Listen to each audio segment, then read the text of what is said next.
You ask Tiger to solve. This deals with linear equations with one unknown. The final result is q equals 10.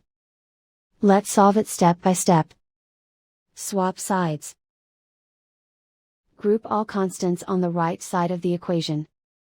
Subtract 15 from both sides. Group like terms.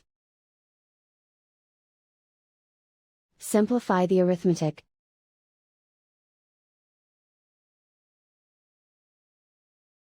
Convert the y into a positive number. Multiply both sides by -1. Remove the ones.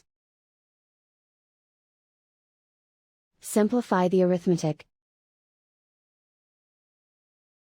And so the final result is q equals 10.